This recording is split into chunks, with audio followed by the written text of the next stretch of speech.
Welcome everyone for another Rising Tide Foundation lecture. Today we have our good friend Gerald Therrien, who's going to be doing a very timely lecture that we could all use a review with, which is the period of the Cuban Missile Crisis and how we avoided a very dangerous period in history where thermonuclear war was very much a possibility, very much like a situation that we're facing today, where many people thought that communication and dialogue was impossible during that period. Kennedy did something that was, for many, a very unlikely choice, which was to send the poet Robert Frost to facilitate a dialogue. And I think that that was actually a perfect choice, as Jerry's going to, I'm sure, make a very good case today, and something that we could all do with a review of like what is the importance of the poets in facilitating this, and that we should open our ears to those voices today. So go ahead and take it, Jerry. Okay, thank you, Cynthia. I got a little thing on the screen that says people waiting to enter. Oh, don't worry about that. I'll do it. Okay, good. Before I start, I just want to give a little introduction about how I came to give this class. So I used to love going to used bookstores, and rummaging around, but there's not too many of them anymore. So you have to go to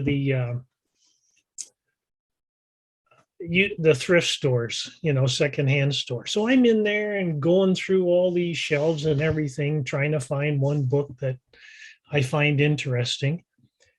And I found one, and it was the poems of Robert Frost.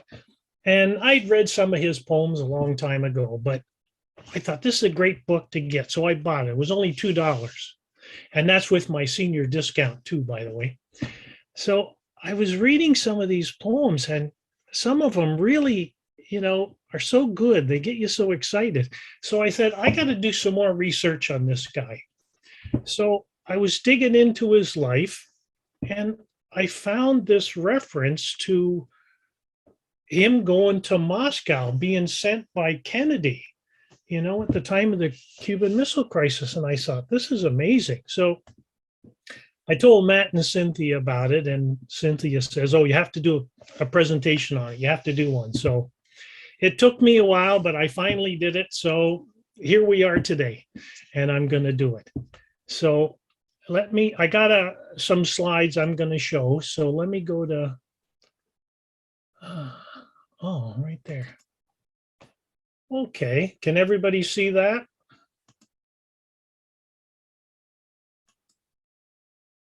There. Is everyone able to see my? Yes. Okay, good.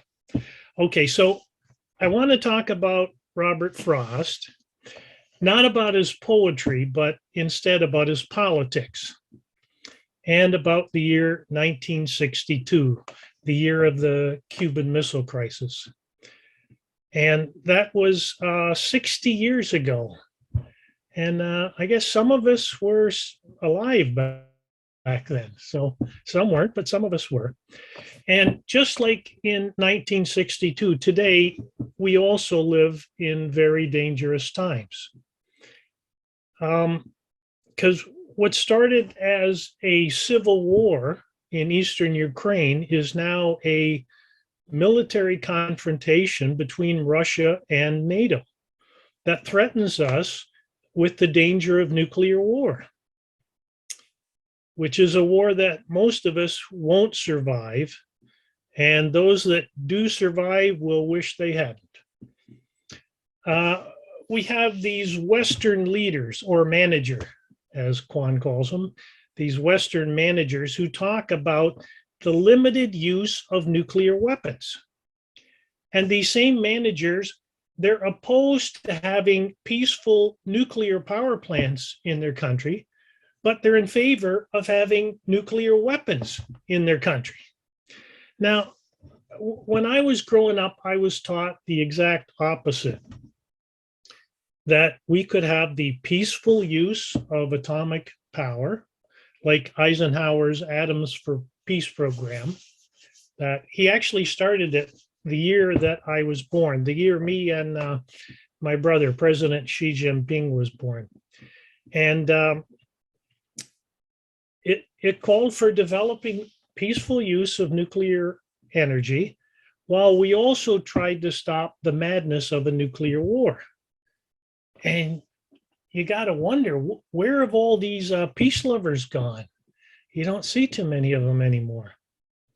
Well, one of the problems today is the arrogance of these managers in the West, that we're not allowed even to question their decisions. So let's say, even say you're opposed to what NATO's doing, NATO's actions, or even if you're not trying to take sides, but somehow remain neutral, and you only want there to be negotiations for peace, you would still be called a source of enemy disinformation. And your name might be put on some NATO Ukrainian blacklist from the Center for Countering Disinformation, like our friend Ray McGovern, who spoke to us here at Rising Tide Foundation a few weeks ago. Another one of these blacklists, it's actually a hit list, and it's called Miro Tvorets, that oddly enough is translated as peacemaker. I guess it means that any peacemaker gets put on this hit list. So we need to rescue this word, peacemaker. Maybe we need to get rid of this Miro Tvorets list and make our own list of real peacemakers who actually are fighting for world peace. There was a time when to be a peacemaker was thought of as something honorable, something to strive for. So now I want to talk about one such peacemaker, the poet Robert Frost. And to start, to just say a few words about who was Robert Frost. Now, although Robert Frost is mostly associated with scenes of New England, he was actually born in San Francisco in 1874. I found this amazing. He was born in 1874 when Ulysses Grant was president.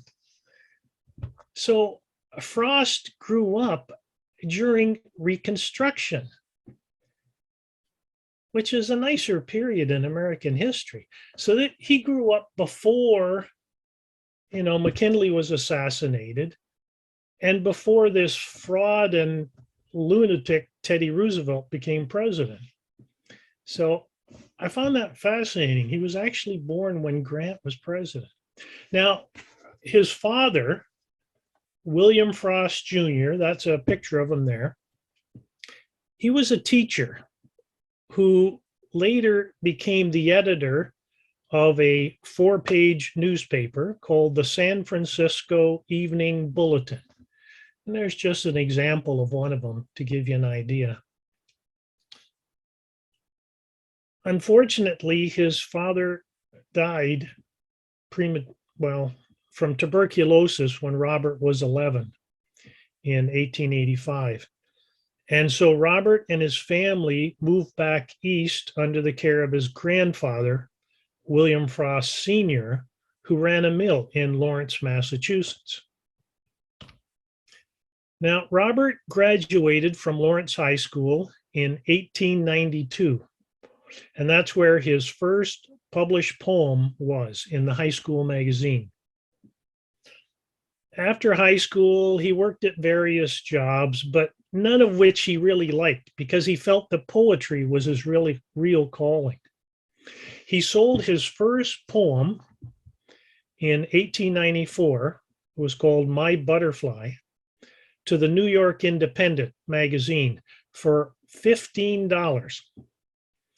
And because of this, he felt so confident and secure enough in his future that he proposed marriage to his girlfriend, Eleanor White. A few years after that, he attended Harvard from 1897 to 1899, only 2 years, but he left due to an illness, so he never graduated. Afterwards, he settled and worked on a farm that his grandfather had bought for him and his wife in Derry, New Hampshire. Madeline and I lived in Derry, New Hampshire for a year, and it probably hasn't changed then from when Robert Frost lived there. And in Derry, he worked on his poetry early in the morning before going out and doing his farm work. But after 6 years, when his life as a farmer proved unsuccessful, he then became an English teacher. And after 6 years as an English teacher and becoming discouraged that his poems would never find any success in America, in 1912, he and his family moved to Beaconsfield, England, where he was actually able to have published his first book of poetry called A Boy's Will in 1913. There's a little picture of it there. This is when he was 38, so he wasn't young anymore. And then his second book of poetry, North of Boston, was published in 1914 in England. Then in 1915, Robert returned to the United States, where his first two books of poetry were just being published there. And the next year, his third book of poetry, called Mountain Interval, was published. In 1917, he would become a teacher at Amherst College in Massachusetts, and later at the University of Michigan in Ann Arbor, before returning back to Amherst College. So without having graduated from college, Robert would receive over 40 honorary universities degrees. And he would write 6 more books of poetry. And also he wrote 2 short dialogues, one called The Mask of Reason and the other The Mask of Mercy. The Mask of Reason is about the book of Job. In the Bible, the book of Job has 42 chapters. And the Mask of Reason is supposed to be a 43rd and final chapter to it. It's very funny.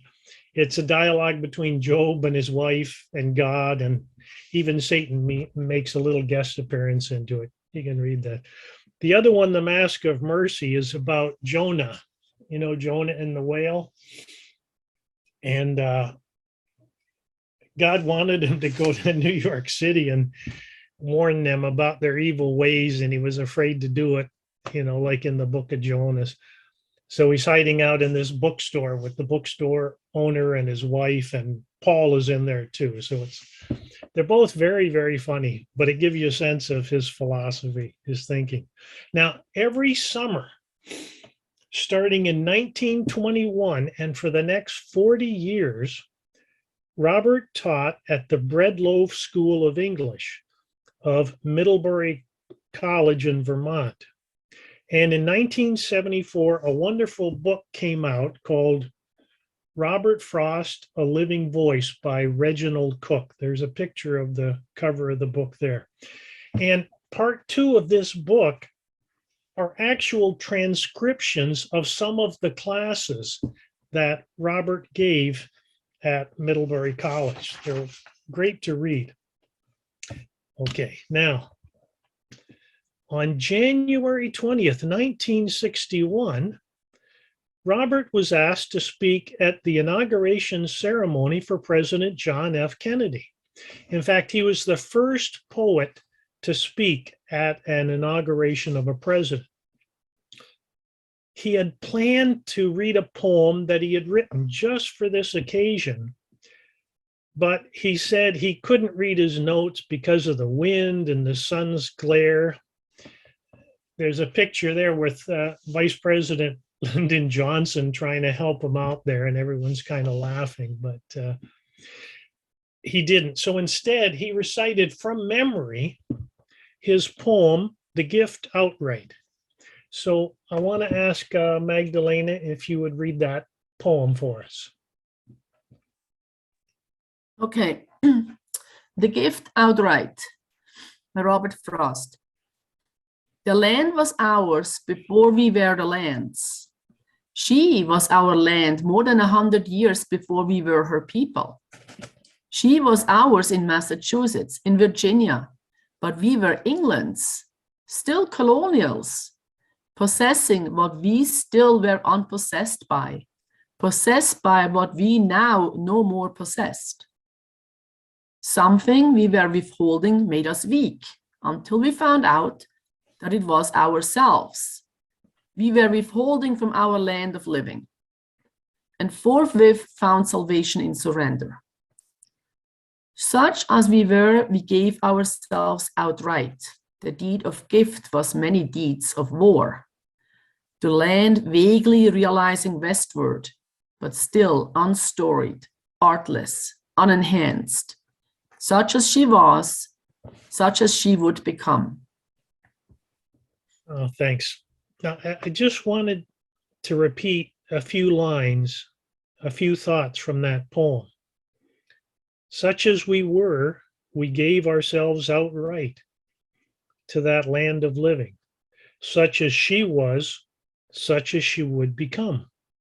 Now, doesn't that remind you of those words that from Kennedy's own inauguration speech that he gave that very same day? Ask not what your country can do for you, ask what you can do for your country. Right? That is, what can I give as a gift outright? And by outright, he means without any ifs, ands, or buts, outright. What can I give as a gift for the common good?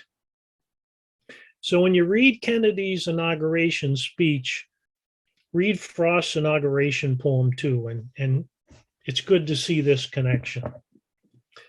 Now, 1 year later, on March 22nd, 1962, which was Robert's 88th birthday, his last book of poetry, called In the Clearing, was published that day.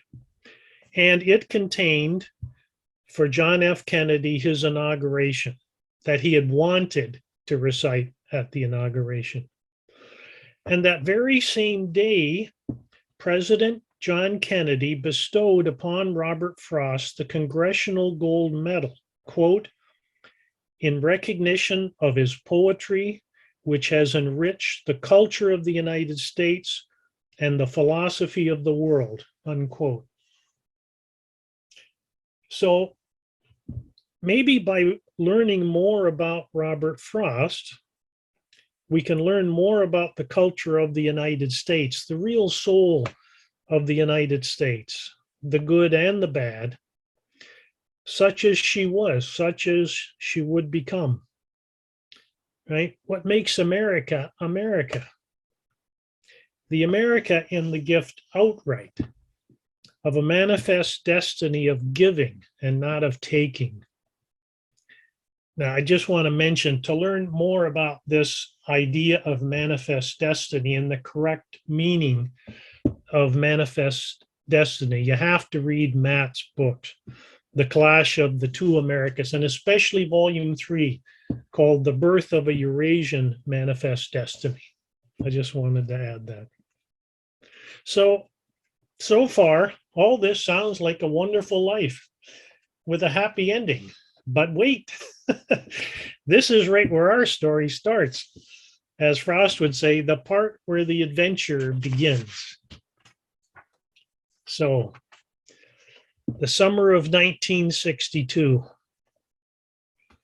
American nuclear missiles are being installed secretly in Turkey. Soviet nuclear missiles are being installed secretly in Cuba, until the Americans found out about it. Now, while some of President Kennedy's cabinet and some of his military advisors were proposing a full-scale invasion of Cuba, This would most likely have caused a military response from President Khrushchev to repel the invasion. The question was, would this then escalate into a nuclear world war? President Kennedy, with the unanimous agreement of the Organization of American States, instead launched a, quote, quarantine of the island of Cuba. Sort of a special military operation, you could say, right? And also secret negotiations began between Kennedy and Khrushchev that Robert Kennedy was part of. Negotiations that could only work if the two leaders could trust and understand each other. Now, I just have this up here because I found there's two books that I would really recommend people read to understand properly the Cuban Missile Crisis.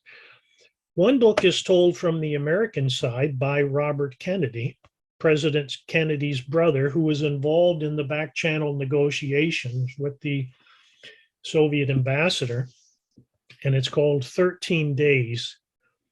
And it was published posthumously in 1969. That's the year after Robert Kennedy was assassinated. Now, the second book is told from the Russian side by Sergei Khrushchev. And I've got up here volume 3 from the memoirs that he wrote of his father, Premier Nikita Khrushchev. And there's one chapter in it, the Cuban Missile Crisis, that I have the page up there. And this was published in 2007, before Sergei Khrushchev died in 2020, just 2 years ago. And I found it fascinating because, I grew up thinking, the Soviets are evil, Khrushchev is evil, we're the good guys, they're the bad guys. But this really gives you a glimpse into Khrushchev's thinking at the time, which I've really, developed a certain respect for him because of that. You see him totally different now. So anyway, both of these books, well, the one chapter on the Cuban Missile Crisis, take you an afternoon, a couple hours. 13 Days, same thing, it take me a couple hours to read. They're good books to read. I really would recommend it. Because most history books on it, I like history, but I really hate history textbooks because the way that they're written, it's like some of them, they give countries persona, like, Russia, and they talk about Russia like it's a person, and United States like it's a person. And,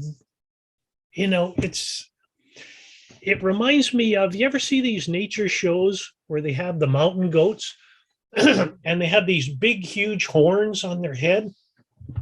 And now only one goat can be the head of the herd, right? So if you've got two of them that want to be, they sit there and they run into each other with their heads banging. And they keep doing that until one gives up. And that's kind of how most history textbooks are written. What I like to do, why I like these two books, I like reading history from the standpoint of biographies. So you read it from one person's standpoint, how he was thinking. It like a dialogue, right? That we saw last week with Professor Quan Le. That look at history as a dialogue, and you see the different individuals as part of that dialogue. And so here's two voices speaking in the dialogue, and it gives you a much better sense of what was going on at the time. Now, earlier than this, one evening in May 1962, Robert Frost was invited to dinner at the home of Stuart Udall. He was the Secretary of the Interior, along with the Soviet ambassador to the United States, Anatoly Dobrynin. And at that dinner, it was proposed that there should be a cultural exchange between the United States and the Soviet Union of one American poet going to Russia and one Soviet poet coming to America. Now, Robert thought that these cultural exchanges were the way towards a real understanding between the two nations. But President Kennedy wanted him to be the American poet sent to Moscow. And so the 88-year-old Frost would agree. And Robert wrote a letter to President Kennedy on July 24th to accept the president's request. And he said, I have been having a lot of historical parallels lately.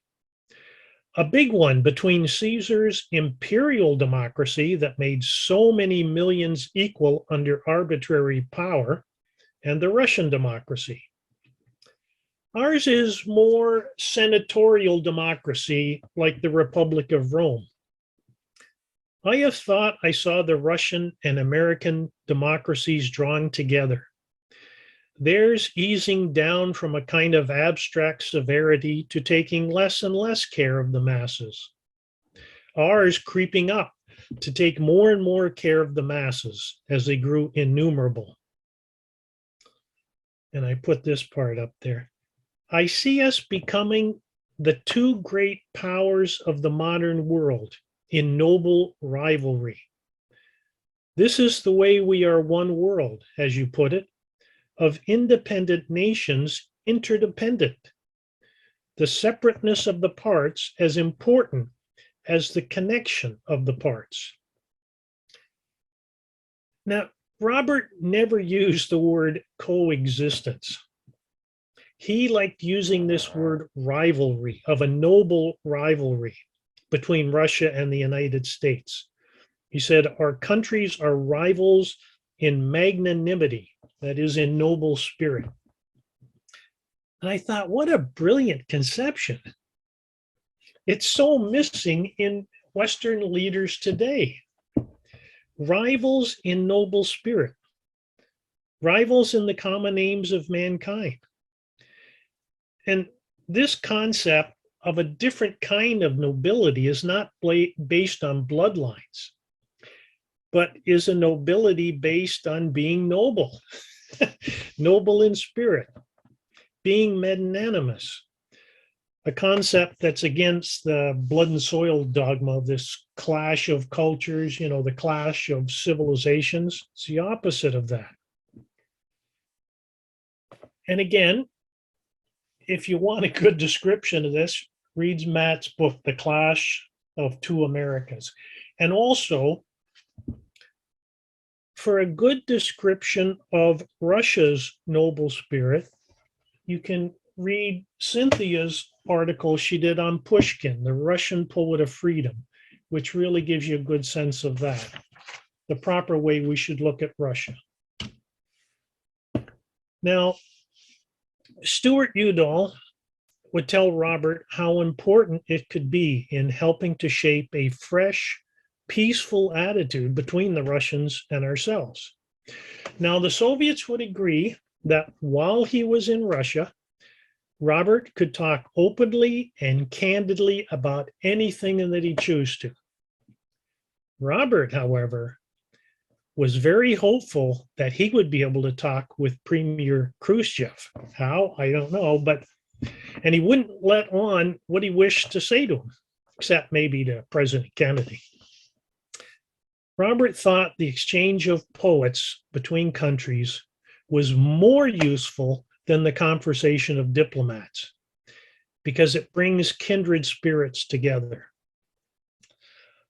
Now, Robert was accompanied on the trip by his good friend, Fred Adams, who was the director of the Pierpont Morgan Library in New York City, and by the poet and professor of Russian literature, Franklin Reeve, who served as Robert's Russian translator.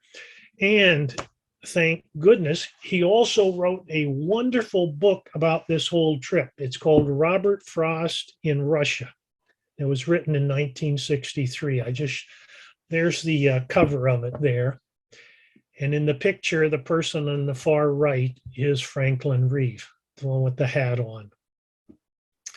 And now all the quotes that I'm using today are from that book that I found so good. Now, I'm sure when Robert went there, he was debriefed by someone in the intelligence community. And when he came back, he was probably too, but who knows where they are if you can even get them. So this is really your only source of what the heck he was doing in Moscow. It's a very nice book. Now, on August 29th, 1962, at the press conference upon his arrival in Moscow, Robert would tell the Russians, "I'm here to talk to you about science, art, athletics, great music, and of course, poetry. We admire each other, don't we? Great nations admire each other and don't take pleasure in belittling each other. You know, petty, small, talking down. You've got to have power to protect the language, to protect the poetry in it. You've got to be strong to protect poetry. Poetry's the most national of the arts, not so much painting or music. A great nation makes great poetry. And great poetry makes a great nation. It works both ways. And I put that quote in there. But just to give you an idea, if you look at today, so look at the situation in Ukraine. The present regime in Ukraine considers the language, quote, an element of enemy propaganda. It's banned. In fact, some places, if you speak it, you can be shot by some of these neo-Nazi militias. Now, the Russian government has said that any attempts to ban the Ukrainian language in Russia were illegal. So they understand you have to protect the language because that's the basis of culture. A culture is defined by a common language that everyone speaks. It's the way you think. You think in that language. Those people who are fortunate to speak more than one language can actually think in more than one way. So the defending the language is most important for culture. Now, Robert was well received in Russia. Translations of his poems were printed almost daily in the newspapers. Poets were writing encomiums, that is, praises of him. And the press was reporting everything he did every day. But Robert wasn't at all interested in any sightseeing, but in meeting and talking with writers and novelists and poets, including meetings over dinner with the poet Alexander Tvardovsky, the editor of New World. That was his picture in the prior slide, who he met Robert at the airport. With the poet Alexei Surkov, who was the secretary of the Writers' Union. With the novelist Konstantin Postovsky. With the writer of children's verses, Kornei Tchaikovsky. With the poet Evgeny Evtushenko, we'll read more about him later. With the poet Konstantin Simonov, and with the poet Anna Akhmatova. She was very important. And also with the translators of his poetry in Russian, Mikhail Zankovich, Andrei Sergeyev, and Ivan Kashkin. Now, Robert was invited to read his poems at a packed auditorium at the Pushkin House in Leningrad, today St. Petersburg, and at the Foreign Literature Library in Moscow. And this is a quote from one of those speeches. He said, "Our two countries, mine and yours, are great nations. And it's the duty of great nations to compete and see who's going to produce the greatest ruler." We won't call them kings anymore. "You can always tell a great ruler if he's a dreamer, if he's got a lot of dreamer in it. You know? So Robert would read his poems to hundreds of people. He'd reach thousands of people through reports in the papers, and he'd be seen by millions on television. Now, after a dinner with some Russian poets, the Literary Gazette would carry a report of that evening in a poem written by Evgeny Evtushenko. And that's a picture of him and Robert Frost at the cafe that night.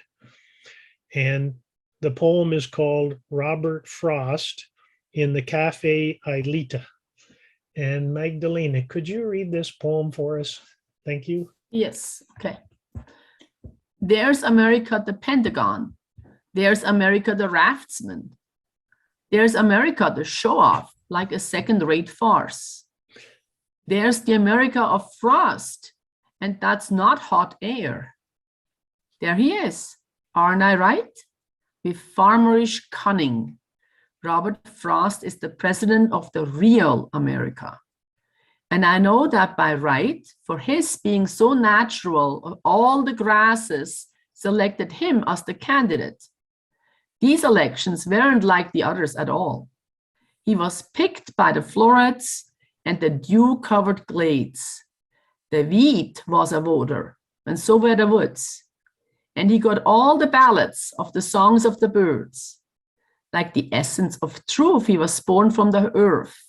He was chosen by trees and confirmed by the rain. It's hot. The hall's jammed. We're quiet like children. He is at the Cafe Aelita reading us poems. Gray-headed, he's speaking not from a position of strength, but from a position of blue above the green earth. And without laying it on, I simply toast the frosts still to come, and you, Robert Frost. I just love that poem. I want to put it in. It's so funny. I especially like the lines, he got all the ballads of the songs of the birds. That's my favorite part of it. And just judging by this poem, the Russians really loved this guy when he was over there. You could just tell. Now, Robert was actually finally able to meet Premier Khrushchev. I mean, this guy is one of the two most important people in the world. Here in the period leading up to the Cuban Missile Crisis, he's got to be so busy, and yet somehow he took time out one day so he could meet Robert Frost. I find the whole thing amazing. So Robert met with Khrushchev at his dacha at Gagra in the Republic of Abkhazia. But by then, Frost felt extremely ill, possibly caused by indigestion or the strain and stress of so much traveling. Khrushchev sent his own personal doctor to his room to check on him. And then he came to his room himself and sat in a chair while Robert sat on his bed. And they talked. At first about art and poetry and about the artist's relation to a society, and that the morality of politicians determined their merit. That the top thing a government could bestow was character, and that this was the poet's role in government. Then the conversation moved into politics and about a way for working out an East-West understanding. Robert made his, quote, modest proposal for reuniting the two halves of Berlin. He was worried of the possibility that bickering over Berlin might provoke a huge war between the two countries. Khrushchev proposed that the Americans consider establishing Berlin as a free city, garrisoned by UN troops, and with access guaranteed to the Russians. Robert said that Germany wouldn't be a threat if it was united and demilitarized, But Khrushchev criticized NATO for allowing the resurgence of Nazism in West Germany, and that if they really wanted peace, then sign a peace treaty. In fact, he said that Kennedy himself had said that he wanted to sign a peace treaty, but he couldn't because of the political conditions at home. Robert Frost and Nikita Khrushchev talked together for an hour and a half before they shook hands goodbye. Frost deeply admired Khrushchev, quote, "He's our enemy and he's a great man," unquote. And in a press conference later, he called him a ruffian. But the press misinterpreted him and wrote as if he had called him a bully, but that's not what Frost meant by ruffian. Frost was against this nonsense of the so-called rugged individualism, this Teddy Roosevelt fraud. And he didn't like Carl Sandburg either. But he meant the word ruffian in a Vermont sense of praise for the energetic, audacious, and virile man who comes down from the hills on Saturday night and has the courage and skill to pick the town up by the scruff of the neck. Like telling people to stop the nonsense, cut it out. Something we would call valor. Now, Khrushchev said he thought Frost had, quote, the soul of a poet. And later, when Robert was asked if he planned to visit Russia again, he said, yes, when I'm older and wiser. Now, 4 months after he returned from his mission to Russia, Robert Frost passed away on January 28th, 1963. I can only guess that all the work and traveling and the pressure and the stress took its toll on that 88-year-old body. After his death, Amherst College held a groundbreaking ceremony for the Robert Frost Library in October 1963. And at that ceremony, President Kennedy gave a eulogy of Frost about the purpose of poetry. Magdalena, could you read this for us, please? Okay.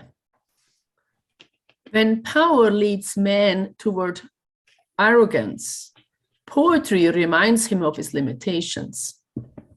When power narrows the areas of man's concern, poetry reminds him of the richness and diversity of his existence.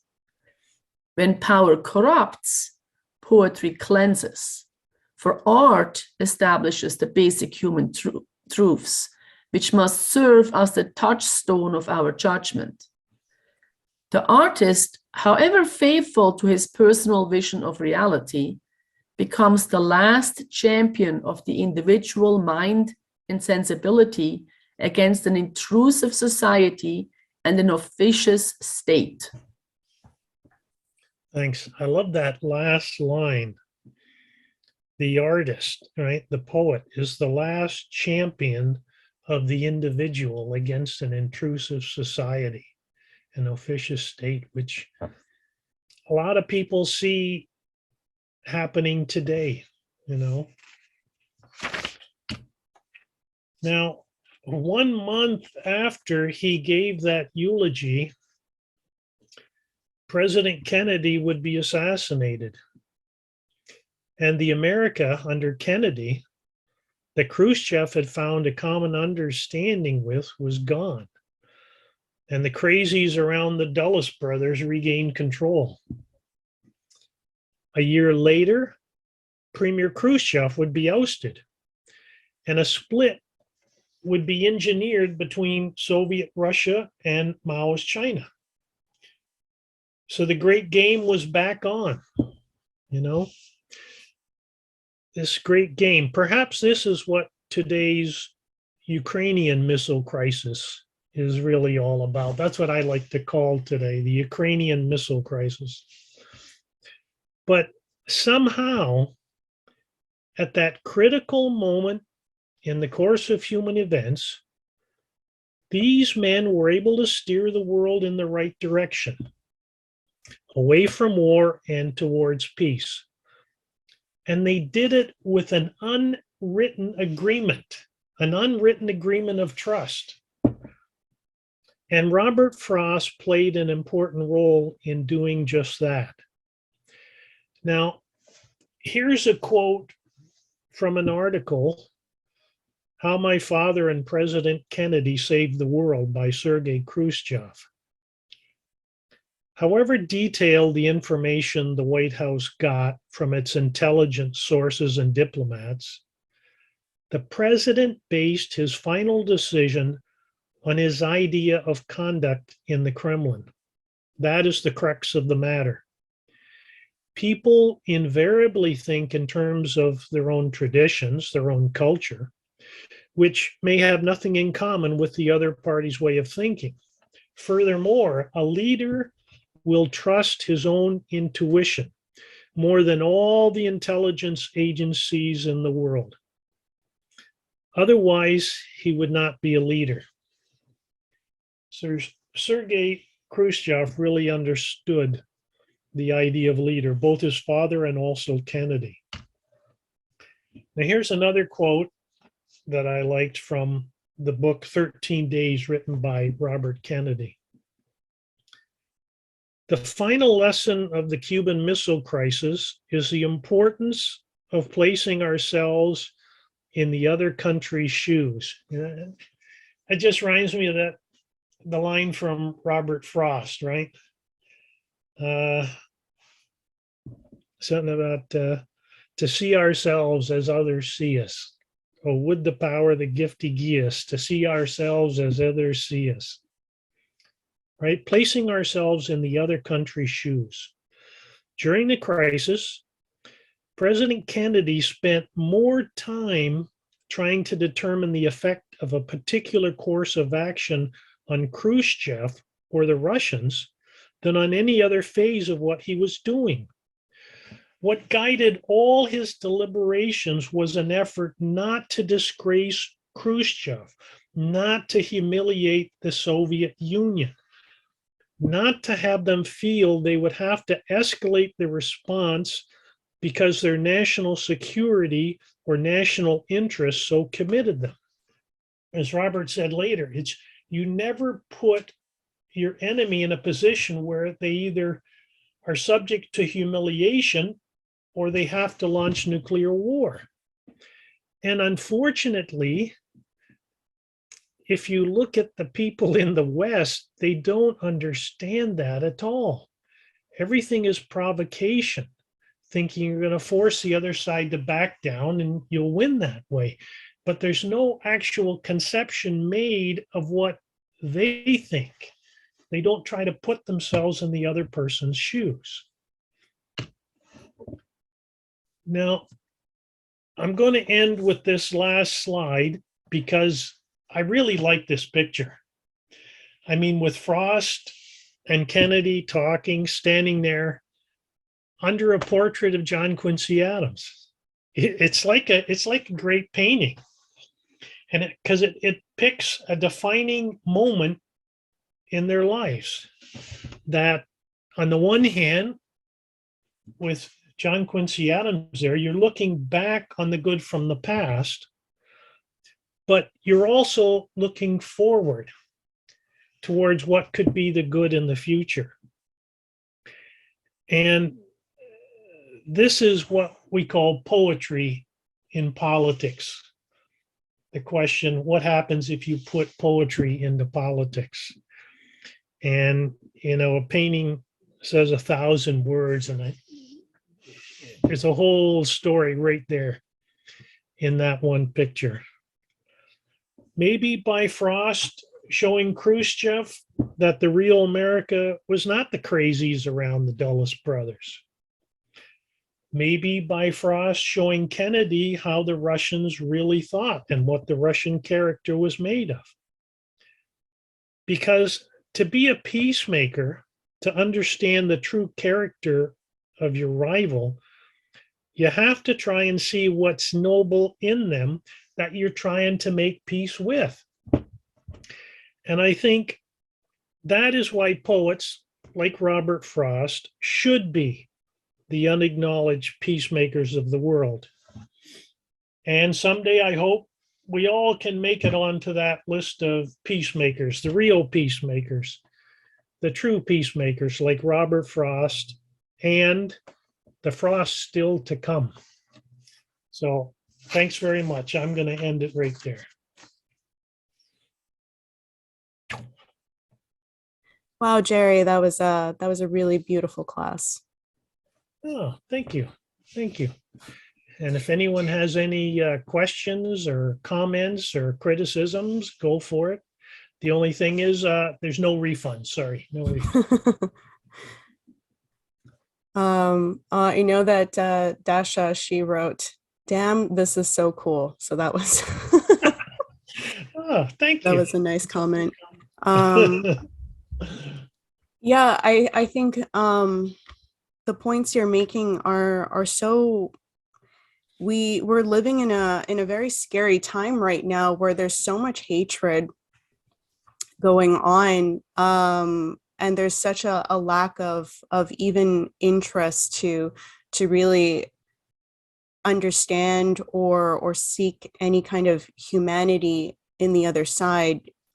People have just become so confident that no matter what we do in the West in terms of breaking promises constantly and backstabbing and invading countries, like, I mean, it's so overt, the type of actions the West has taken, and yet the level of criticism or even like the reflection of like the amount of tragedy that is going on, there just doesn't seem to be a lot of thought or care for that sort of thing. It's becoming a bit of a bloodthirsty type society for these people who really are not criticizing this sort of war drive. And for Rising Tide, for instance, where we're, because of the things are getting a lot more heated, we're getting a certain amount of backlash as well from individuals. Obviously, some of it is not genuine, but there is this general increase that, like, anything that you say positive about Russia or China at this point is, as you said, right, like you can be labeled as just being for a misinformation spreader. Peacemakers now are like considered threats to security. I mean, it's just like so overboard. And the root to this is really that we don't have any kind of understanding of the cultural aspects of the other side, which is really the soul of a nation. But we've also lost something within ourselves, where we've also lost the insight into our cultural roots and heritage of our better selves. So it's blinded a lot of people, and the only way out of that is to reconnect with that. And that's, I think, exactly what a lot of the movies and the TV shows are constantly, pumping as well, is this very like simplistic idea of the bad guy and the good guy. And people are encouraged to not really reflect enough about how villainy and the hero are not most of the time so clear cut, so black and white in real life, and that we always have to check ourselves, with what we're doing. Or actually, a lot of times too, the main character might even break all of the rules constantly, right? They're just doing whatever they feel is right emotionally in that moment. And there's a lot of like gratification for those characters in these types of narratives, which is actually, again, really wrong to just go by your emotional state constantly. That's a very dangerous thing to be doing. There is such a missed opportunity if we don't take up the olive branch that has been offered to us. We have to realize that even the act of offering that, after what these countries have gone through in the 20th century from Western aggressions, clearly Western aggressions, is such an amount of patience and trust. Like, we really need to be able to take the chance to trust someone. There can be broken promises, but at this point, the only, the side that's broken the promises the most is us. So, we owe it to the majority of the world at this point to say that we should have trust. And I think that part of that too is that people feel here like, well, if they're inferior, then they would act even worse than how we've been acting. So to have that trust means that they are actually in many ways superior to where we are at right now. And I think that that is the case because they have gone through so much. They don't think of war the same way as we do. We most of us have not really encountered war, especially in North America, where we're very detached from a concept of war. Whereas these countries, it's still very much a living memory for them. They really don't want to go back to that. They have, a lot of these countries have rebuilt themselves fairly recently. They know that war is going to set them back completely. Nobody wants this, right? So I think that your class, Jerry, is very, it's incredibly moving. Thank you. I hope it gets people thinking. Yes. Okay, I think that Peter has a thought. Thank you, Cynthia, and thank you, Jerry. And I note Bob's comment about flying recon over Cuba during the crisis. So, Jerry, here's my question. Do you wish to compare the influence of Robert Frost on the nation with the influence of other writers whom presidents cited? For instance, Maya Angelou, whom President Clinton invited to recite it as his first inaugural. I actually like Maya Angelou, her poetry, because it does give you a sense of the culture of the country, what it's thinking, which I don't think we have anymore, at least not in the major media. It's, it's like post-industrial modernism. There's not an attempt to develop the thinking process of the population. It's in sound bites. And the last inauguration, I did not like that young girl at all. It wasn't really poetry. They're little sound bites. It's because the thing I like about Robert Frost and other poets, but especially the reason I was attracted to him, is his poems get you thinking, like, okay, my favorite poem of his is The Road Not Taken. I'm sure a lot of people have read that one. And, he took the path less traveled by, and that has made all the difference. But in the poem, he's talking about the path he took. And I said, oh, that's good. I like the way he took the path less traveled by. He's being independent. I like that. And then I looked at the title of the poem and it said, The Road Not Taken. And I'm going, wait a minute. The whole poem was about the road he took, but the title is about the road not taken? What the heck does he mean by that? Now I'm all confused. And then I started thinking, and it's, you don't actually know the road not taken, not practically, pragmatically. You can imagine it though. You can think, well, what if I had said that instead? What if I had done this instead of that, or gone here or there? You know, and your imagination gets working thinking about the past, what could have been. I mean, you can write a million stories about, right, what you could have done instead, right? The road not taken. But then also you can think about the future because, right, we're going to be coming up to more paths where they depart. What am I going to take? What decision? Should I go this way? And we do this kind of thinking all the time. We don't even think about it, right?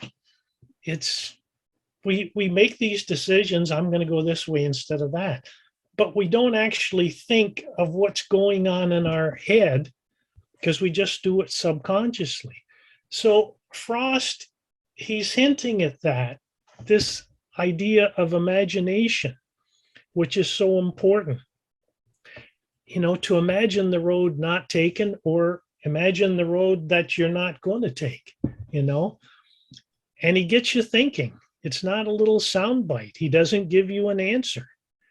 He just gets you, you know, if you're sitting there bored and you don't know what to do, read that poem and it'll just get you thinking about all kinds of stuff. You can sit there and think about it for hours.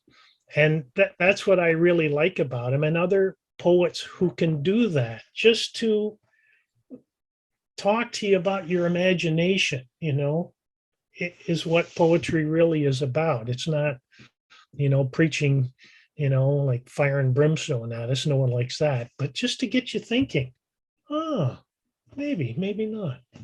But that's why I like him. That's what it was in him that really attracted me. So you answered P. Lawton's question, which was, what was your favorite poem? So you got two birds. Oh, sorry. There. 2 for 1. Okay. Sorry, Adam, I didn't see that you put your name up, so you're next. Oh, Adam, Okay, I forgot. great. Can I say something first?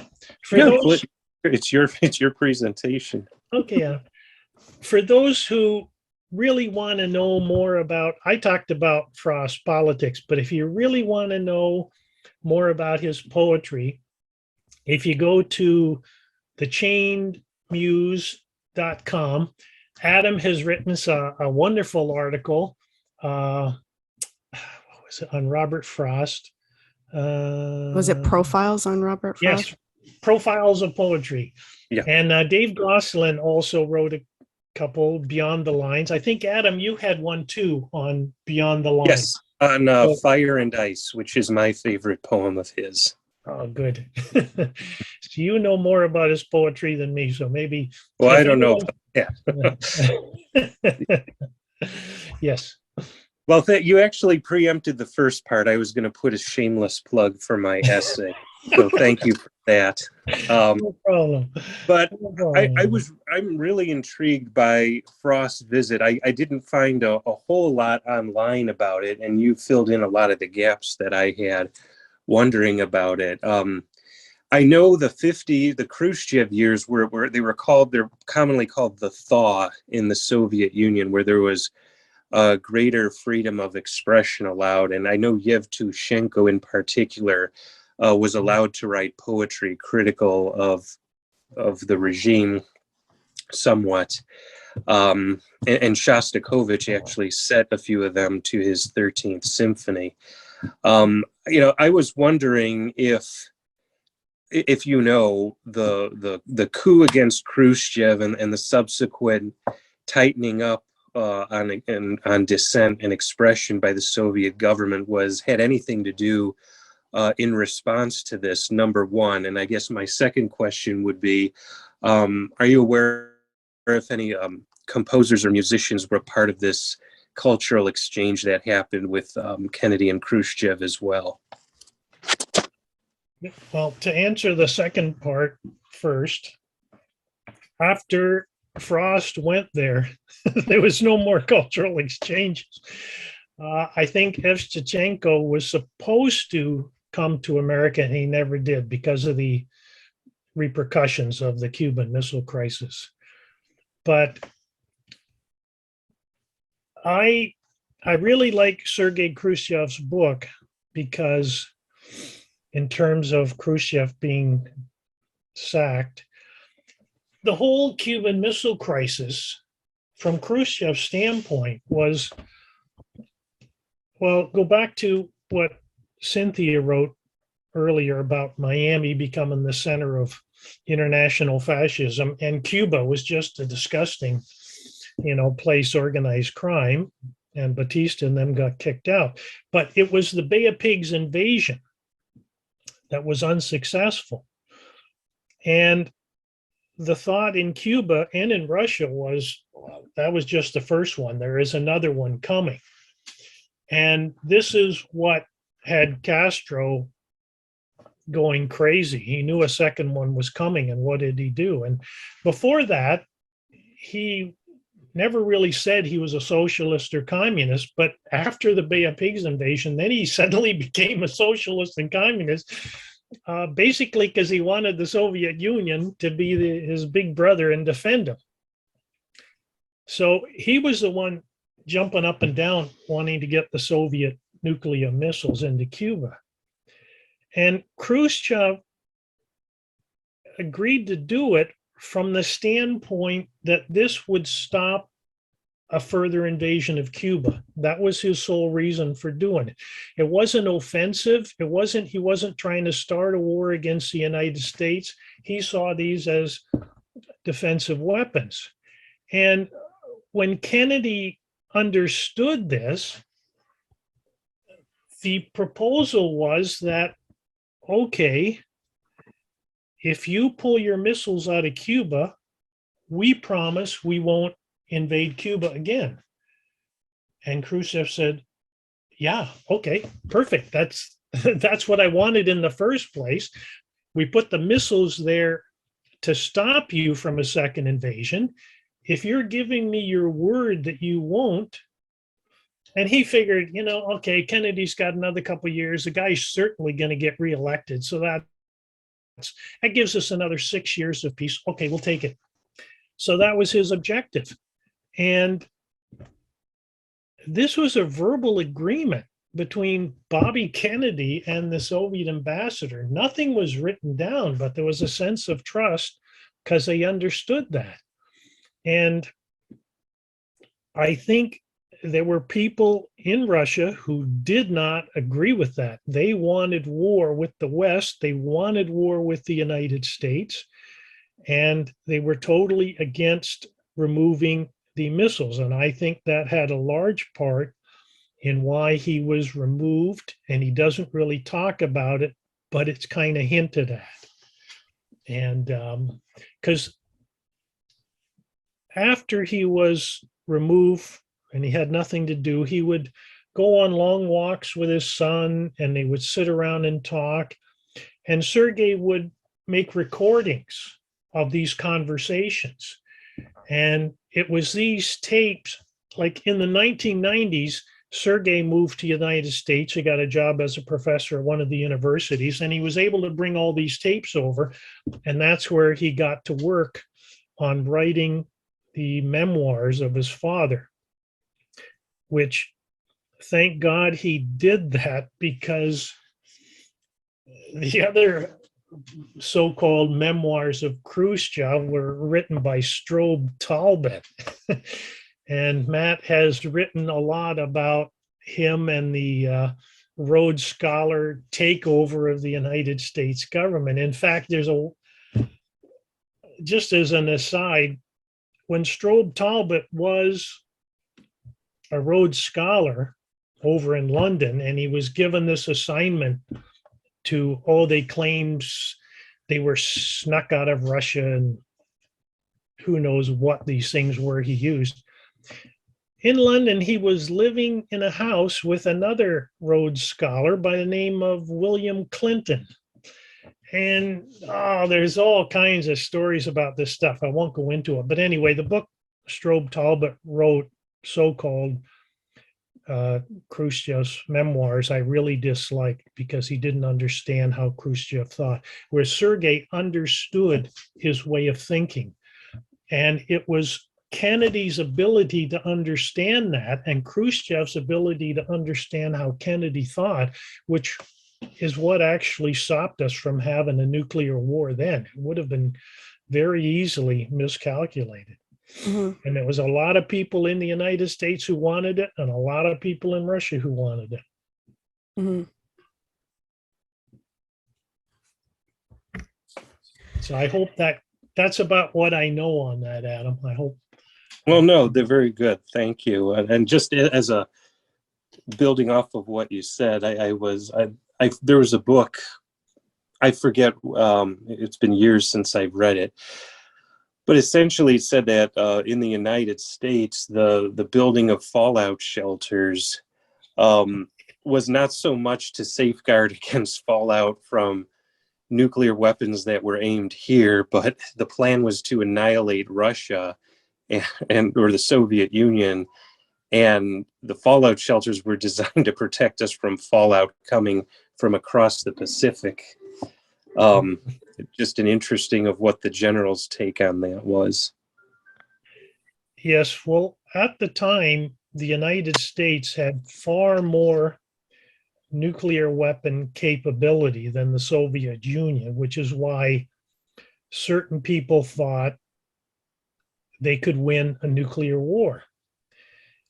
Actually, Khrushchev had this, I call it a joke, but he mentioned it to someone. He said, well, the way I see it is the United States has enough nuclear weapons to destroy us 2 times over. And we have enough nuclear weapons to destroy them once. And he said, if you destroy them once, why do you want to destroy them a second time? So he was not impressed by the U.S. Superiority on weapons, but I thought it was hilarious that he said that. They can destroy us 2 times over. Thank you. Okay, thanks, Adam. Satomi? Yeah, oh, thank you. Oh, I can't put my video on because my internet is kind of not working well. But thank you so much, Gerald. I really just love that presentation and just and that, thinking that the poets and the creative could be the leaders, for the peacemakers and peacekeepers too. But I grew up in the 60s and it really was a time of enchantment, and I'd love to go back to that time. But I've been reading a couple of books that have really kind of just started me thinking right now. And one of them is Simone Weil. She's a French philosopher who wrote a book called Gravity and Grace on spiritual, just her psychology of understanding spiritual psychology, spiritual affliction, and what that does to the human spirit, and how, that could be so used to, we become slaves basically because we don't have the will to fight back or even, just this acceptance that we kind of become. But and another book I just got a hold of is it's called The Powers That Be, A Theology for a New Millennium by Walter Wink and Greg Boyd. I'm not Walter Wink, but I just want to ask you what you think of sort of, I just saw this summary of what, that book is really challenging us with. And it says, Walter Wink, and then Greg Boyd also dealt with the power of evil, is right, have the right thought, I guess. is the powerful influence of suprahuman powers and principalities in the world that are not merely instruments of God or creations of our own evil decisions and actions. I personally cannot bring myself to regard the genocidal horrors of the 20th century as merely the results of misguided human decisions and actions. Something demonic that the New Testament calls the rulers of the darkness must have been worked for Hitler and others like him to accomplish what they did. And Christians ought to be involved in some kind of spiritual warfare beyond praying, if it be thy will. So Boyd and Grigg remind us that in somewhat different ways, that evil cannot be reduced to human decisions and actions, and that our struggle against evil must include some kind of power encounter, whether with personal demons or superpersonal systems, like this, direct engagement. And he has a strategy of how to do that. I mean, non-violence, of course. So, I really kind of, I'm just getting into it, so I can't really say too much, but I think that we need a different way of thinking about where we are today in our culture, because we may win the battle, but we're going to lose the cultural war. That's what I'm feeling. Mm-hmm. Yes, I agree. It's I've been actually thinking somewhat about that, the source of evil later. And Matt, I gave a class on Solon in it, where Solon says the source of evil is arrogance. And I've been doing a lot of thinking about that, because I'm starting to agree that it's this arrogance that either not just that you're not putting yourself in the other person's shoes, but you think you're better than them, or you don't even have to listen. And in terms of saving our culture, I think, like, just look at the situation with the Ukrainian missile crisis, I call it. Now, you have a lot of people who are cheering on the Russians. They want the Russians to win. Okay, well, there's certain neo-Nazis in Ukraine, yeah, but they want Russia to go in, take over Ukraine, and they would like nothing better than to have Russia destroy the United States and destroy England. But if you listen to the Russian leadership and the Chinese leadership, that's not what they're saying. They don't want to do that. They actually would like to see the United States join them in their new system they're setting up. They don't want to destroy the United States. There's something in the United States that's so important, that's so valuable for humanity, that we have to save it. Even though you don't see it with the government. It's like, what's that saying? I love Americans, but I hate the American government. That's what I used to say here. But Yeah. it gets the point that the idea is not to destroy your enemy. You have to win the peace. The best example I like looking at it, if you look at MacArthur, General MacArthur in Japan, and the peace he signed with the Japanese government. It was not to humiliate the Japanese. It was to set the basis for peace.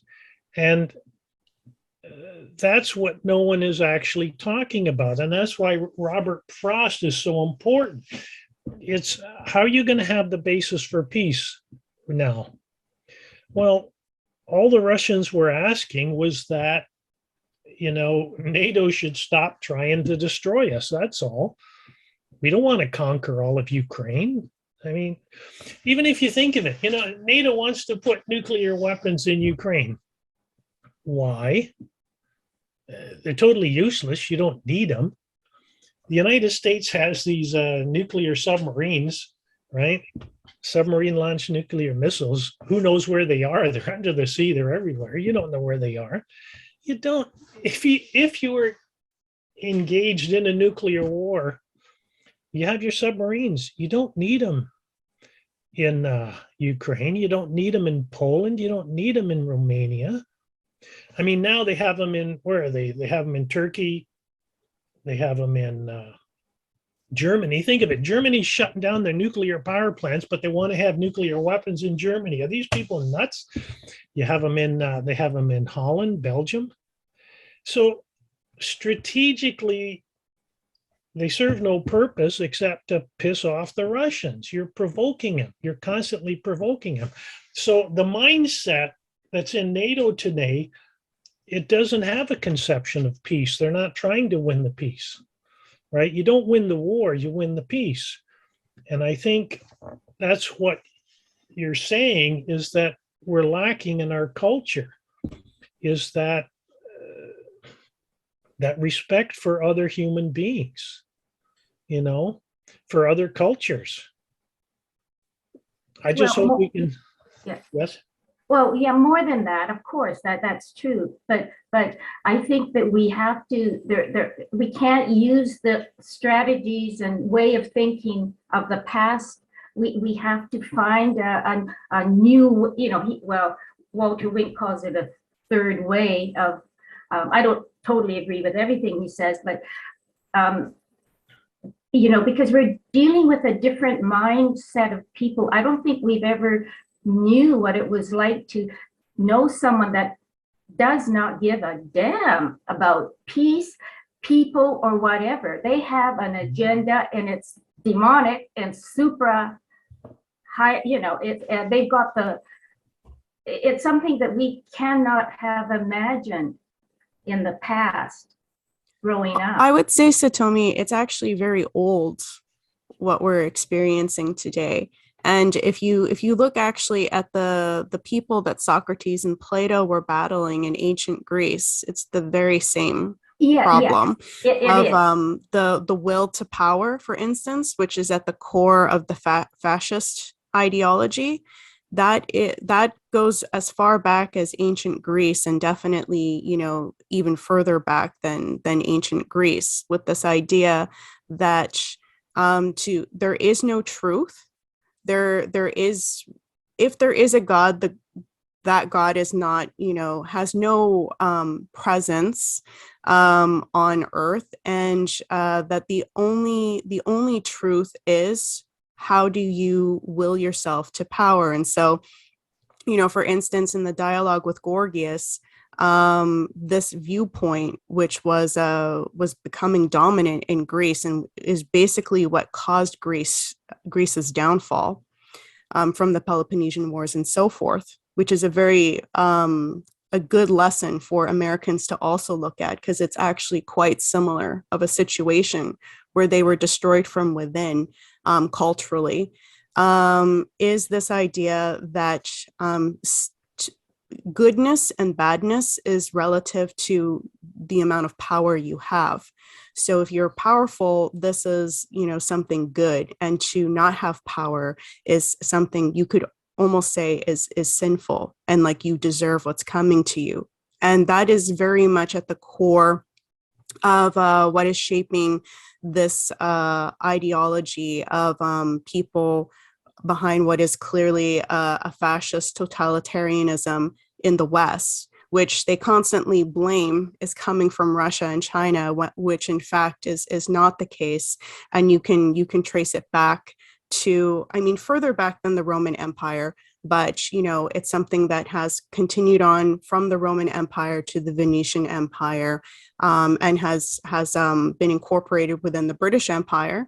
And the United States has unfortunately been taken up by that in the 20th century, especially after the death of Roosevelt. It was almost a complete takeover of United States's foreign policy and even domestic policy And it just shows that Kennedy wasn't able to last for very long because it was already quite extensive at that point. It's not to say that it's a lost cause by any means, but it's a very old fight.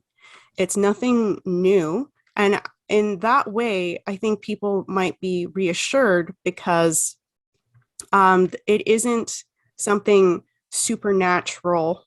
It's not something that you should give too much credence to for like an absolute power idea, but it's really just, it's a part of a struggle that we're in right now for what is going to determine our future state as a human species. It's something that, is, I guess you could say, a natural struggle, but I think we'll have the outcome where it's done in such a way, like the world that we live in is inherently good, that the good will have to succeed because the bad can't actually exist in such a state. As you see, like they constantly collapse, they need to feed off of other things.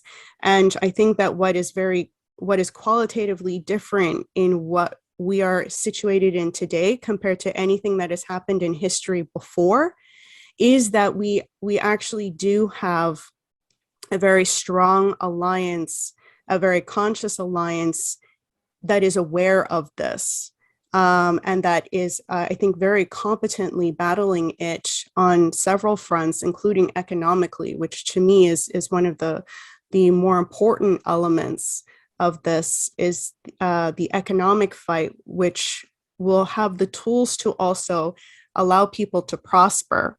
And for most of history, most of the world has been, under the yoke of empire.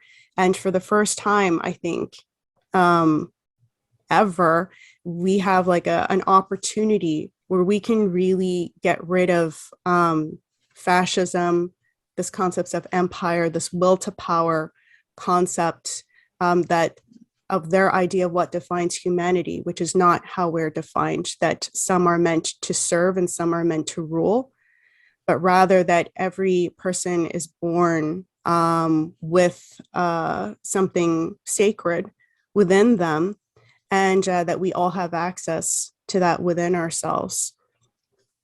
Yeah, no, I totally agree. And I know I didn't mean to say, yeah, that problem. Yeah, it's been from the very beginning. I mean, I've been reading Birthright by Tim Alberino, and he goes way back to, but what I'm saying is the shift is like Wink says, like, I like what he says, power equals M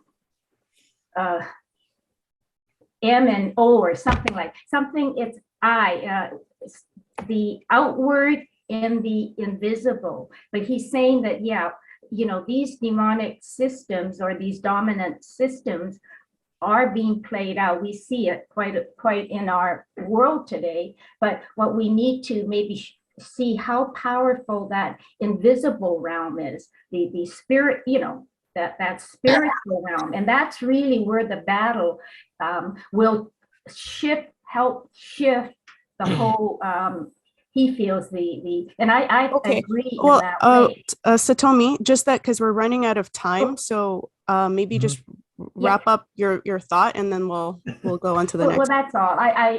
All I meant was that it's that there's a very profound spiritual component that I think we can start to include in that whole scenario of the what's going on in the world, not to it's not either or, it's and. That's how I'll end it. Mm-hmm. Can I add one thing? Of course. Cynthia? Just to talk about it from a totally different, out of the blue, out in left field. One of the reasons I like Robert Frost is his sense of humor. It's hilarious. It's kind of an innocence, but it's also funny. And I think our problem today, the English language culture, is we're really losing our sense of humor.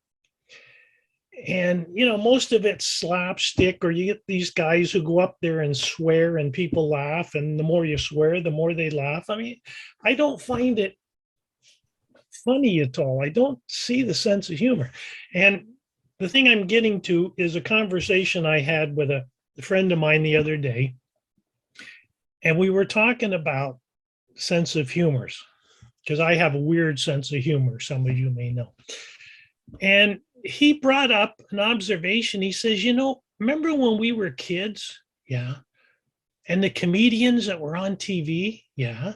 He says, you ever notice that almost all of them were Jewish comedians? And I said, you're right. They were. They had such a great sense of humor. And we started talking, and we said, how the hell did they do it? Look what they did to these poor people. They had the Holocaust, they had Nazis, they had anti-Semitism. You'd think these people would be angry and enraged, but no, they were our best comedians. There's something so precious about a Jewish sense of humor, a Yiddish sense of humor that is so important for our culture. And we just started laughing and said, yeah, we need more Jewish comedians. There's a problem in our culture. But the problem you'll see with the oligarchs is they have a horrible sense of humor. They can't laugh. They try to laugh at other people, but they don't really laugh. It's snide. Where a real proper sense of humor, you're not only laughing at someone else, but a good joke, you're laughing at yourselves. And lately I've been reading some of these Russian jokes, and the Russians have this unbelievable sense of humor. I just love it. I wish I could talk more about it, but I think we have to save our sense of humor, and that's the problem in Israel today. I think they don't have enough good comedians over there. Look at how horrible their politics is. I totally agree, Gerald. I think comedy is coming back. Yes, we've got to have, but it's a proper sense of humor, Mm-hmm. where you can laugh at yourself in a good, honest way. Look at Charlie Chaplin during the worst, darkest time. I mean, really, yeah, he just makes you laugh. Yes. All right. Sorry, Terry. Nope, I didn't mean to cut you off. Okay. Go ahead, and then after you're done, Dasha has something to say. No, she was talking about Charlie Chaplin, and I listened to the classical radio station here in Toronto. That's the only one I listen. And they actually played, it was a song or music composed by Charlie Chaplin, and it wasn't bad. So, it's the artist in people. It's there. I think humor is a great gift. They should have it in school. You study math, you study English, grammar. They should have a class on humor. They really should. We're missing it. Okay, Dasha, you're up. Hello, I just wanted to comment. It was really such a fascinating experience as a Russian. I never really appreciated my country, and we're more kind of taught, or the Western propaganda had its obvious effect on me, that all of my life I believe that our country is just the worst place in the world, that Putin is a dictator, and it's just there's no future here. The only way is to immigrate, and to immigrate in the West, to the West. So basically that's what I've been doing all my life, preparing to immigrate. But then the pandemic hit and everything, and then my friend sent me Cynthia's and Matt's work, and I was like, hold up, wait, so everything is not what I believed. So for me, it's very fascinating to hear foreigners, especially Westerners, to talk in a positive light about my country. And it's kind of like you really shattered my auto-chauvinist paradigm. So that's what I wanted to say. And I will probably be forever grateful for that because you led me to obtain a new law for my country. So that's my comment. Wow. Yeah. I think we should have better relations between Canada and Russia. And, you know, when Gorbachev died, our Prime Minister Trudeau, he called Putin to talk to him, to offer his condolences. And he says, Mr. Putin, I just wanted to ask you a question. What was that thing on Gorbachev's forehead? And Putin said, that's a birthmark. And Trudeau goes, oh, how long did he have it for?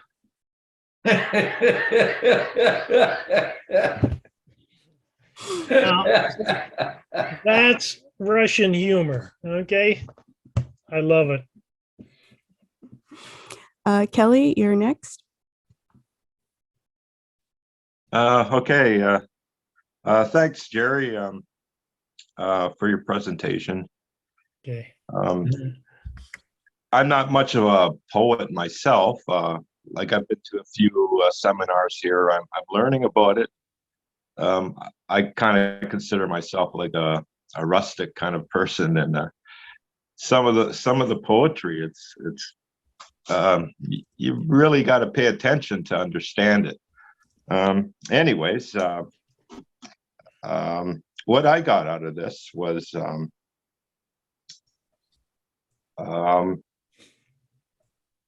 in the beginning, you mentioned a few things about like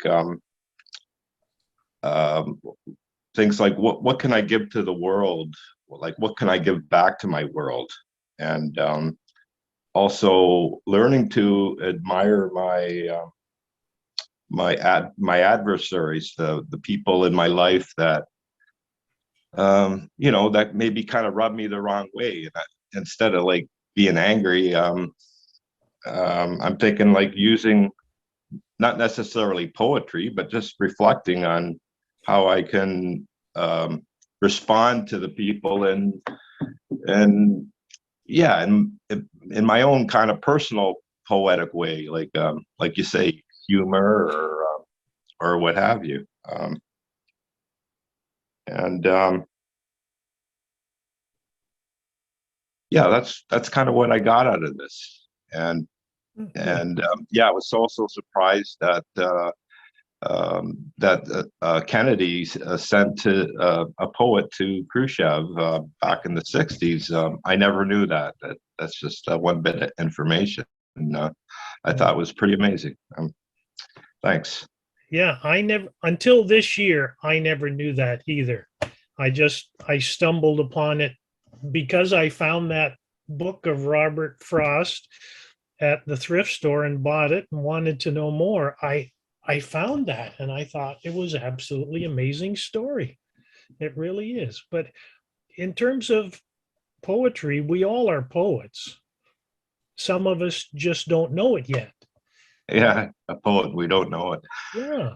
Yeah, but I'm thinking we could use this, like, not like I'm not a politician or anything like that, but Thank God. there's people in our lives that kind of rub us the wrong way, and all of us we can use it in our own home, in our own areas, you know, like talking to our like who's ever in charge of our schools, maybe a local politician, you know, even, you know, the lady at the bank that gives you a hard time. I don't know.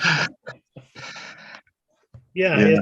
It's something I learned last week with Professor Kwan Lu's class, that history is a dialogue, you know? Yeah. And we're all in it. And all of our interactions with, you know, the teller at the bank and our neighbor who rubs us the wrong way, and it's part of the dialogue, you know? And it's a fascinating way of looking at life. I'm still thinking it over, but it's a brilliant idea. And everyone should try to be a poet. I try. I think 99% of mine end up in the garbage. but a few of them I keep. A few of them I give to my wife. She likes it. But I learned from a gentleman named Frederick Wills. He was from Guyana. And he taught me that the way to learn poems, okay, you read it, but you don't really know it. You have to memorize it if you really want to know it. Okay, so I memorized this poem.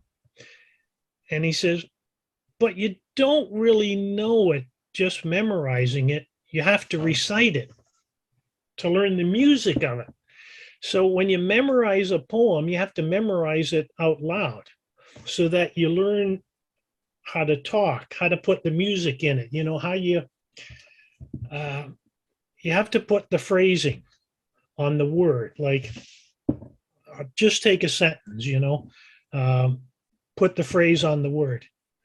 You can say it different ways. Put the phrase on the word. Put the phrase on the word. Put the phrase on the word. Put the phrase on the word, right? So, and we all do it. We all do it subconsciously without even thinking. So when you learn poetry, you recite it and you recite it out loud. And of course, the first time you recite it, it's horrible.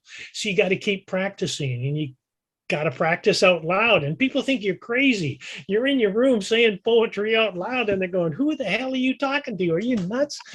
But it's the only way to learn it. And when you finally learn a poem, that's how I learned to love John Milton. I memorized a couple of his poems. If you ever read L'Allegro, it's hilarious. Or if you take a couple of Keats and you memorize them and recite them out loud. In fact, I used to bump into guys who were recovering drug addicts, and they'd ask me, what do you think I should do, to get my brain back in gear? And I tell them, oh, it's simple.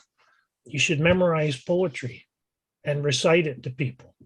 They'll think you're crazy, but it'll get your brain working. It's kind of funny, but we're all poets. We just don't know it. We don't know how to do it because we weren't taught in school. Some of us were lucky enough to be taught by people how to do it.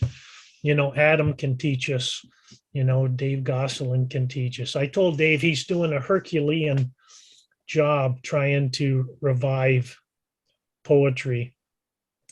And I said, I say that because it was Hercules who rescued Prometheus. Remember, Prometheus was chained to a rock, and every day the buzzard would come and eat out his liver, and at night his liver would grow back. But it was Hercules who freed him. So we have a Herculean job to revive our culture. And poets are the unacknowledged peacemakers of the world. They're going to teach us how to do it. What's our culture today? Can we produce another Robert Frost? Are we capable? Is our language capable of producing another one? I don't know. I could see it like a musician writing, a song. Well, in North America here, most of us have a short attention span. Yes, very short. And so, if we're going to understand any kind of poetry, it's got to be something sort of simple. Yes, very simple. Yes. To get your message across anyways. Yes, yeah. It wouldn't take much. Yeah, they're short ones. When I was learning poetry, Dr. Wills, he says, you guys don't know nothing about nothing. We're going to start from basics. So he took out a book of Shakespeare's sonnets, and he said, memorize them. And they're short poems. Every sonnet is 14 lines. And so they're short ones, and you read them and they're beautiful. And so you start out with something simple, very simple. And it's the ones that make you laugh are the ones worth keeping. Yeah, good. Susie Hoffman, I noticed your hand was up and then it went down. Did you still want to pose a question or a thought? I'm not even sure I could pull my thoughts together after all this. This has just been so rich. Thank you, Gerald. Thank you. Quite welcome, Susie. I do think if I was going to try to pull my thoughts together, when Satomi was talking earlier about, prayer and spiritual warfare, I don't think we all really understand enough just how much literal spiritual warfare we are doing in having these discussions. Mhm. It seems like in trying to listen and talk with Matt and Dr. Lee, I can't pronounce it the correct way, I'm sorry, but they almost don't want to concentrate too much on the evil and the possible demonic influences behind that because it gives it more power. Mhm. And that's actually a really good thing because they don't have genuine authority here. We do.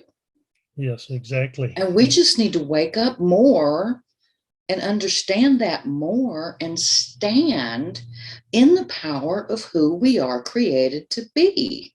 Mhm. And as our minds grow and expand because of the just really good quality teaching right here, then we are taking back our power and theirs is just going to disappear. The projections are going to fall. They have no genuine authority to do what they're trying to do to us. Mhm. And Yeah. I'm just convinced it is not going to prevail. Mankind is growing and we are waking up. And Yeah. they don't get to pull this over on us again. Yeah. They keep Now I'm going to trying, hush. but they can't, yes. But I just wanted to make a comment on your idea you mentioned prayer. But isn't prayer poetry? Hmm. You can get in the Bible, the book of Psalms. Isn't that poetry? Yep. Or Dr. Kwan had us talk to us about the songs of Zarathustra, right? Prayers are poetry, the good ones anyway, and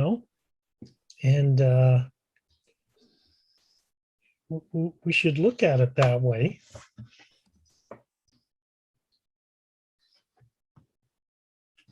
Even like here's a story.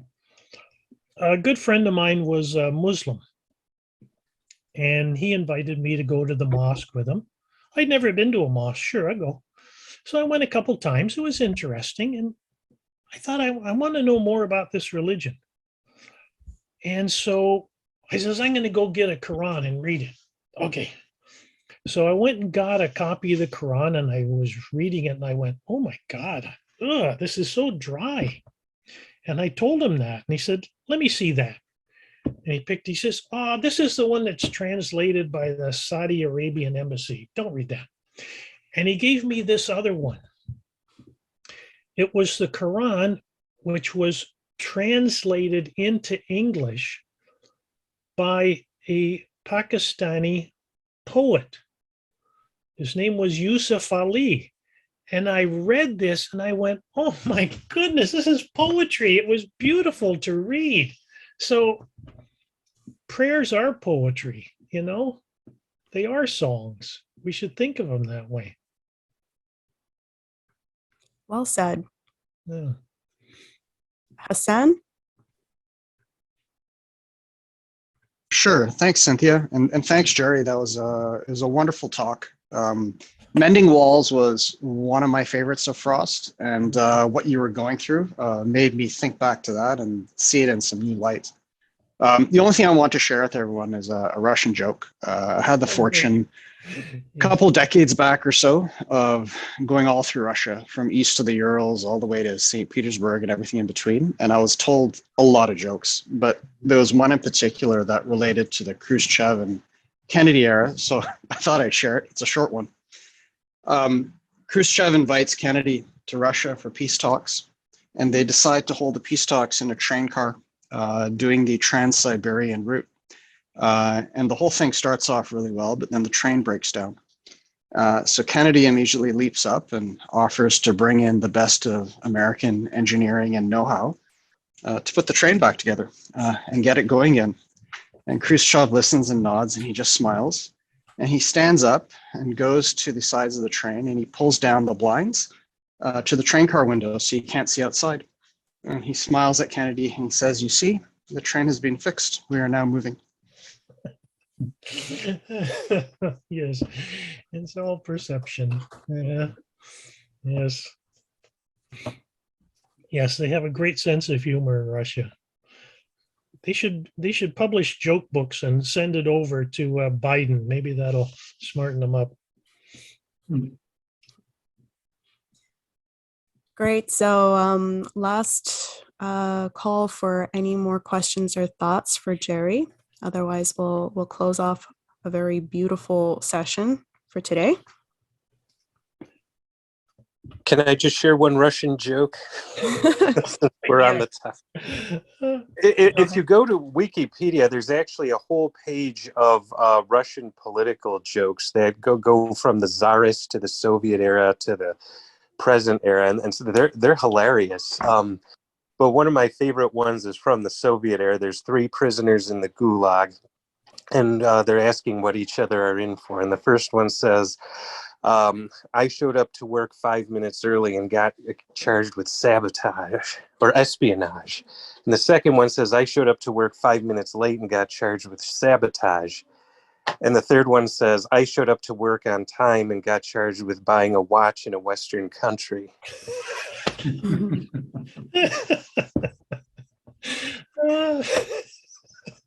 Oh, that's good. Yes, that's good. Hey, Jerry, you have to close with a joke then, since you started this. Oh, I can't think of one right now. As soon as we leave, I'll probably think of one. But I know you're no, constantly no. saying jokes. Okay. I got a Reagan joke. All right, go ahead. I was listening to a YouTube video of Reagan, who was pretty funny, going through a little funny joke. I'll see if I can remember it, but it was something to the effect that he was recounting a dispute he was having with Gorbachev, and he was saying, "Gorbachev, in America, we've got so much freedom that any American citizen can come straight into the White House, go up to the president's office, and to say exactly what the president of America is doing wrong with his country." And Gorbachev says, "We've got a lot of freedom too. Any Russian can come straight into the Kremlin to my office and say, 'Mr. Gorbachev, this is exactly what the president of America is doing wrong with his country.'"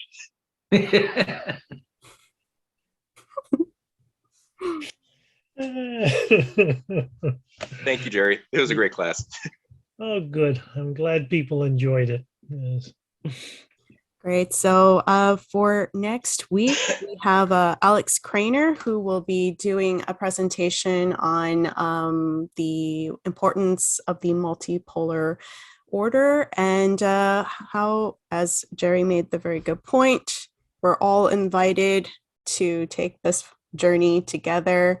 There's enough room for everybody, and it's a very positive partnership that is being offered right now. So that's going to definitely be a very useful class for people to join in as well.